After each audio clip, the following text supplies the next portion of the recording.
بسم اللہ الرحمن الرحیم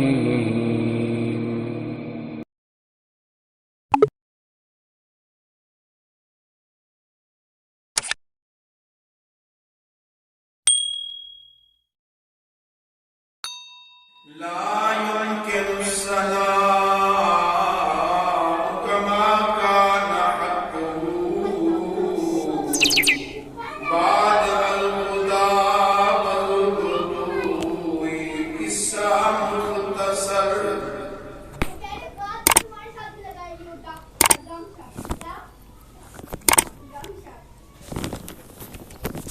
حمد اور صلاۃ کے بعد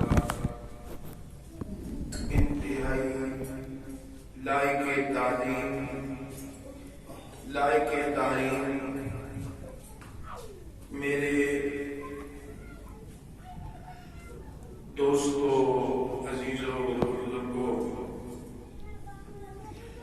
اللہ تبارک و تعالی جل شانہ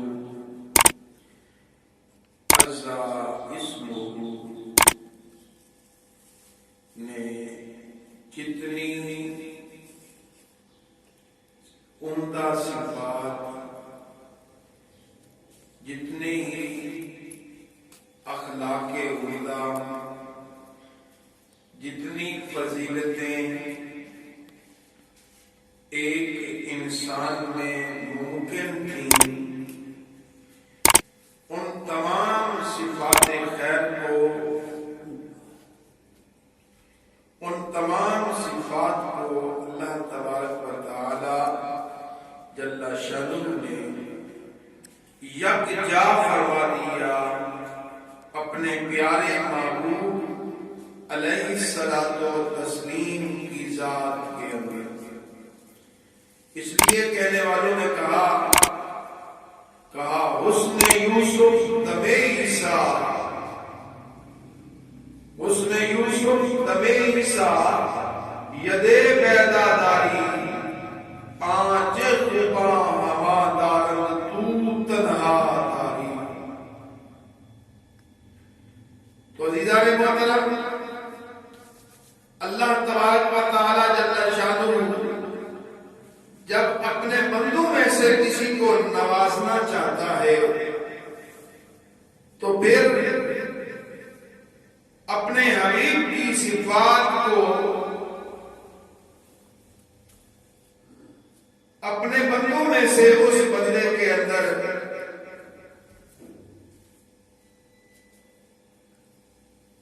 ودیت رکھ دیتا ہے۔ تو یہی وجہ ہے کہ نیکوں میں، نیک لوگوں کی نیکیوں کے اندر جو عمدگی نظر آتی ہے، یہ حقیقت میں جمال مصطفیٰ ہے۔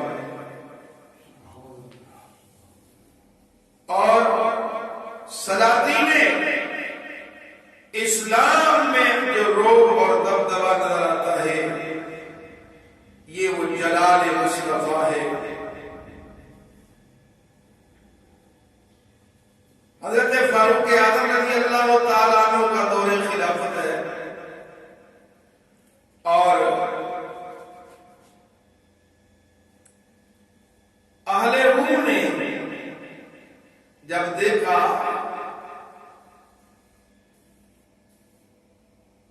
کہ مسلمان فتوحات کا سلسلہ آگے بڑھاتے چلے آ رہے ہیں، تو انہوں نے اپنا ایک کارندہ، ایک جاسوس، ایک فرد کو بھیجا کہ جاؤ پتہ تو کرو کہ وہ عمر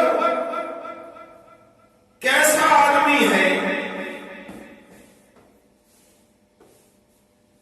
جو اس قدر فتوحات پر فتوحات حاصل کر رہا ہے۔ تو وہ رومیوں کا کارندہ مدینہ طیبہ پہنچتا ہے، مدینہ طیبہ پہنچ کر پوچھتا ہے کہ این قصر الامیر، اے مسلمانوں تمہارے امیر کا محل کہاں ہے؟ تو مسلمانوں نے کہا کہ اے اللہ کے بندے، مسلمانوں کا خلیفہ، مسلمانوں کا امیر، اور اس کا محل کے ساتھ کیا کہا؟ اگر امیر المومنین کو ملنا ہے تو جاؤ، یا تو کسی غریب کی مدد فرما رہے ہوں گے یا پھر مسجد میں تشریف فرما ہوں گے۔ تو وہ رومی شخص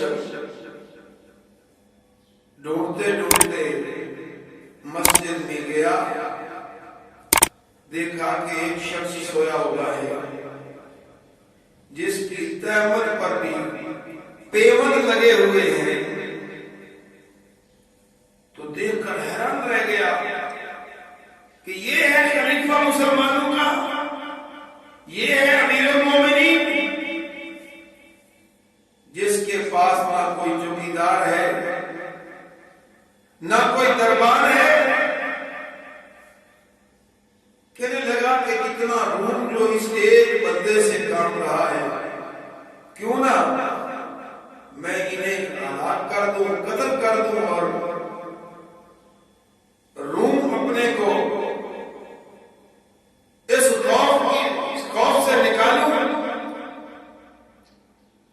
ابھی اس نے سوچا ہی تھا کہ ایک شیر سامنے سے برآمد ہوا، ظاہر ہوا، اور اس پر حملہ آور ہونے لگا۔ تو وہ شخص چیخ پڑا۔ جیسے ہی وہ چیخا تو فاروق اعظم کی آنکھ کھل گئی اور آپ مسکرانے لگے۔ مولانا روم رحمۃ اللہ علیہ فرماتے ہیں، ہیبت اکست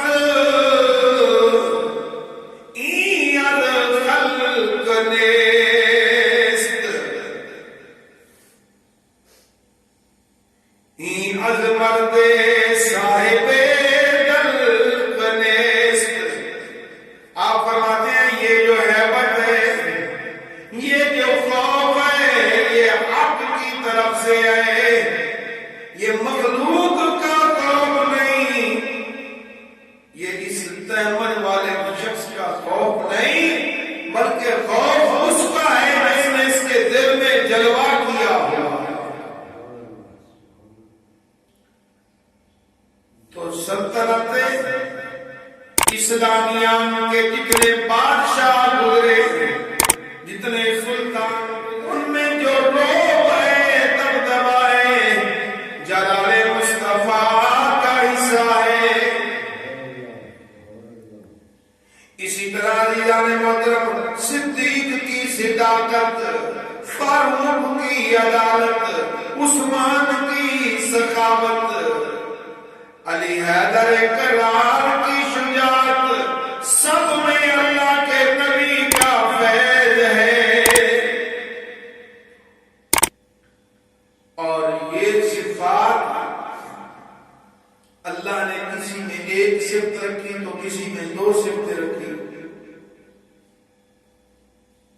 تو ایک ایسی بھی شخصیت ہے، افضل الخلق بعد الرسل، امیر المومنین حضرت ابو بکر صدیق رضی اللہ تعالیٰ عنہ، جو نبی کریم صلی اللہ علیہ وآلہ وسلم کی صفات کا مظہر ہے، جو آپ کی صفات کا آئینہ ہے۔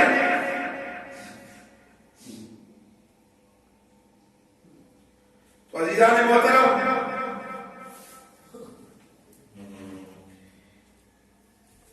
کیسے اللہ تبارک و تعالیٰ نے صفات سے آپ کو نوازا ہے؟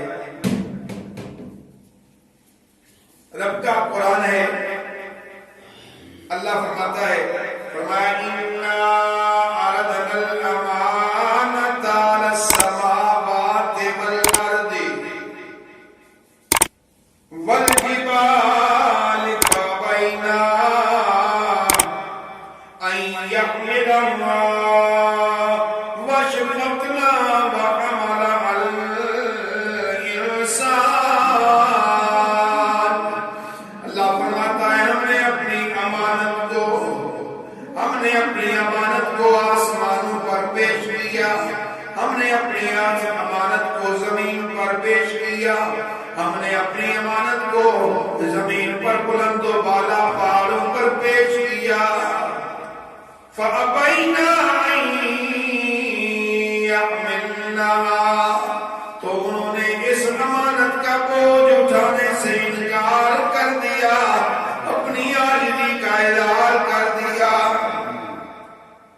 وَأَشْفَقْنَا، خوف زدہ ہو گئے. فرمایا وَحَمَلَهَا الْإِنسَانُ، ہماری اس امانت کو کسی نے اٹھایا ہے تو حضرت انسان ہے. تو کیا امانت تھی رب کی جس کو انسان نے اٹھایا؟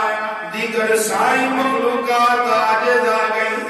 عزیزان گرامی، وہ امانت جو رب نے تمام مخلوقات پر پیش کی سب اٹھانے سے عاجز آ گئی. اسے انسان نے اٹھایا. وہ امانت حقیقت میں خلافت ہے.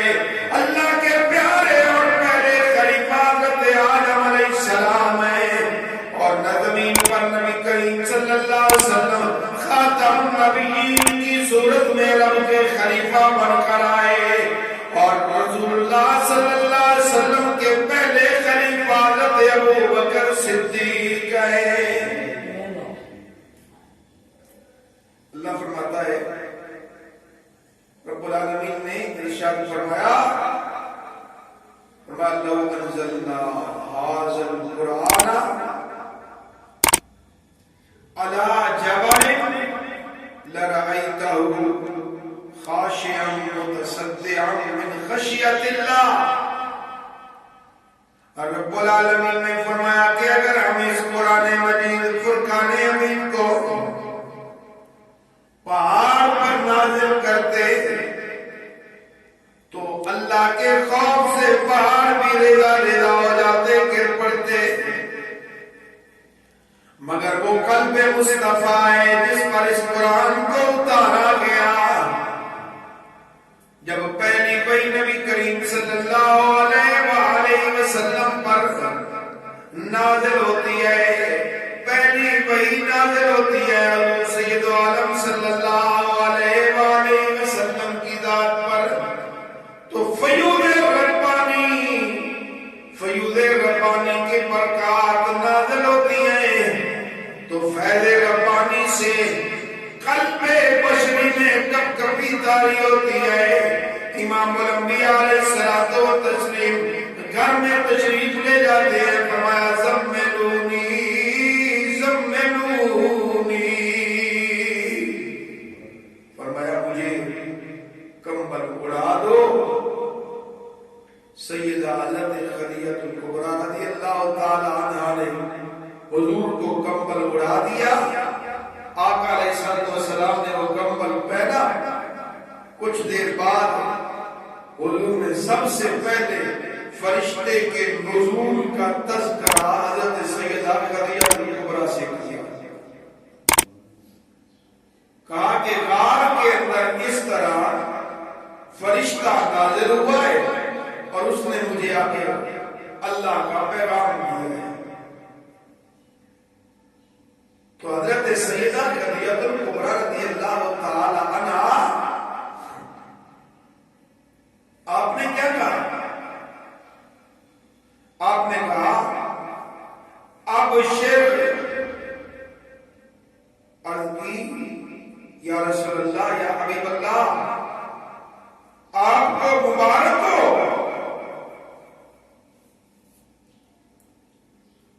کہا ابشر فواللہ لا یخزیک اللہ ابدا. کہا یا رسول اللہ یا حبیب اللہ آپ کو خوشخبری ہو. کہا آپ دیکھیے خوشخبری ہو، اللہ کی قسم اللہ آپ کو نہ تو رسوا کرے گا، کبھی نہ رب آپ کا ساتھ چھوڑے گا۔ کیوں؟ کہا اس لیے کہ آپ کا طریقہ یہ ہے کہ جب بھی آپ بات کرتے ہیں تو ہمیشہ سچ بات کرتے ہیں،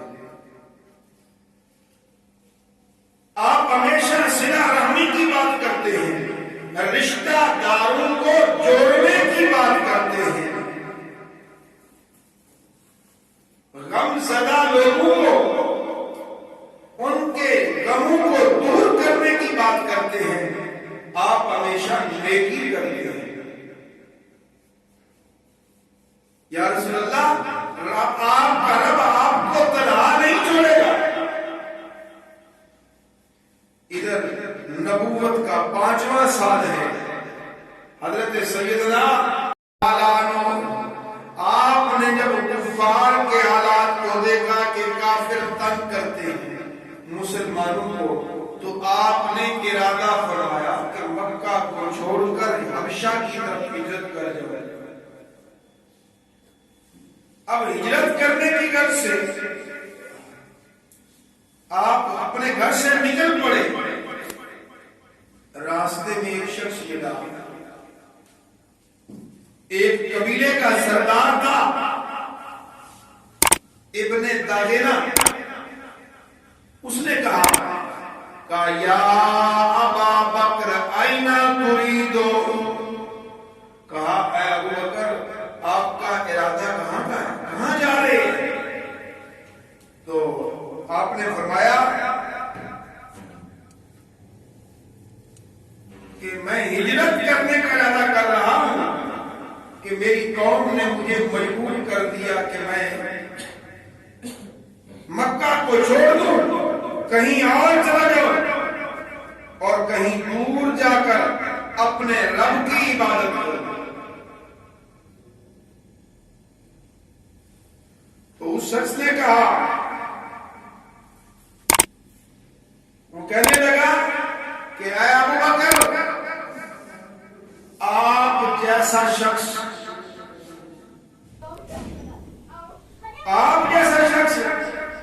فرمایا لا یخرج ولا یخرج، آپ تو وہ شخص ہیں کہ نہ تو آپ ایسا کوئی شخص اپنا قبیلہ چھوڑ کر جا سکتا ہے اور نہ کسی کے اندر یہ ضرورت ہے کہ کوئی اس کو نکال سکے۔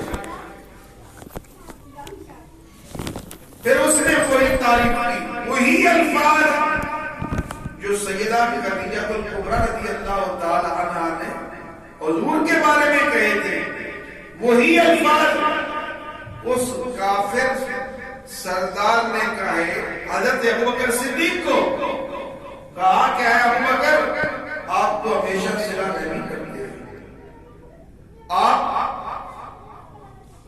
غریبوں کی مدد کرتے ہیں، جو مسائل نازل ہوتے ہیں وہ مسائل کو دور کرتے ہیں۔ کہا اے ابوبکر اگر آپ چاہتے ہیں تو میں آپ کو امان دینے کے لیے تیار ہوں، لیکن آپ یہ سرزمین چھوڑ کر نہ جائیں۔ تو کہا جاتا ہے کہ الفضل ما شاہدت بہ الاعداء، کہ انسان کی فضیلت وہ ہوتی ہے جس فضیلت کی گواہی انسان کے دشمن بھی دے۔ تو صدیق اکبر رضی اللہ تعالیٰ عنہ کی فضیلت کی گواہی وہ کافر شخص بھی دے رہا ہے۔ تو آج کا کیسا مسلمان ہے، کلمہ پڑھتا ہے رسول اللہ صلی اللہ علیہ وسلم اور حضور صلی اللہ علیہ وسلم کے خلیفہ اول کو ماننے سے انکار کرتا ہے۔ عزیزان محترم، حضرت سیدنا صدیق اکبر رضی اللہ تعالی عنہ آپ وہ شخص ہیں جن کی سوچ بھی رسول اللہ صلی اللہ علیہ وسلم کے ساتھ ہوتی ہے۔ 6 ہجری میں نبی کریم صلی اللہ علیہ وسلم نے خواب دیکھا، خواب میں یہ ملاحظہ فرمایا آپ نے، اور وہ خواب جو آپ نے دیکھا صبح بیان کیا، فرمایا کہ میں نے خواب دیکھا ہے کہ ہم عزت و شان کے ساتھ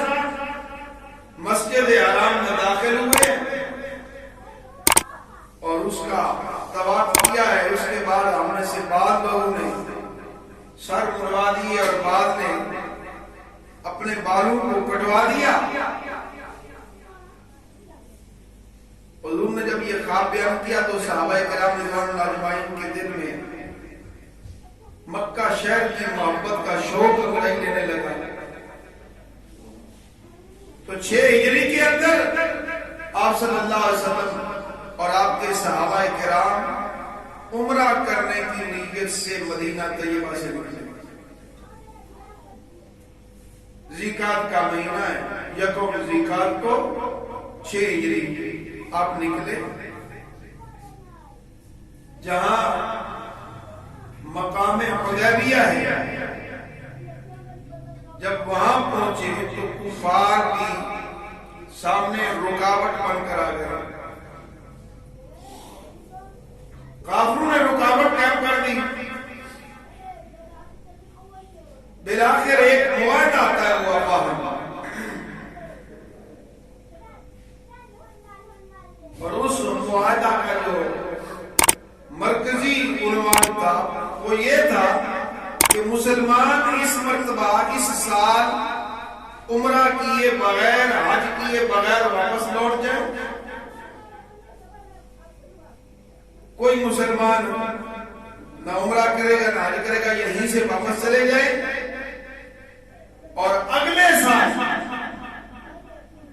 آئیں گے بغیر اسلحہ کے، بغیر کسی ہتھیار کے، اور عمرہ کریں گے. صرف 3 دن مکہ میں رہیں گے اور پھر واپس چلے جائیں گے. دوسری بات جو انہوں نے طے کی، کہا کہ اگر کوئی کافر مکہ کا رہنے والا کوئی شخص، کوئی اگر کلمہ پڑھ کر مسلمان ہو کر مدینہ چلا جائے تو مسلمانوں کی ذمہ داری ہوگی کہ اس کو واپس اہل مکہ کے سپرد کیا جائے گا. اور اگر کوئی معاذ اللہ مدینہ سے کوئی مسلمان مرتد ہو کر کافر بن کر آیا تو اس کو واپس نہیں کیا جائے گا. تیسری بات یہ کی کہ دونوں فریق 10 سال تک آپس میں کوئی جنگ نہیں کرے. اب اس معاہدے کو اگر دیکھا جائے تو بظاہر اس میں ایک جہت جو تھی وہ بھاری نظر آتی ہے کہ کفار کے حقوق اس میں بظاہر لگتا ہے کہ زیادہ محفوظ کیے گئے مسلمانوں کی بنسبت.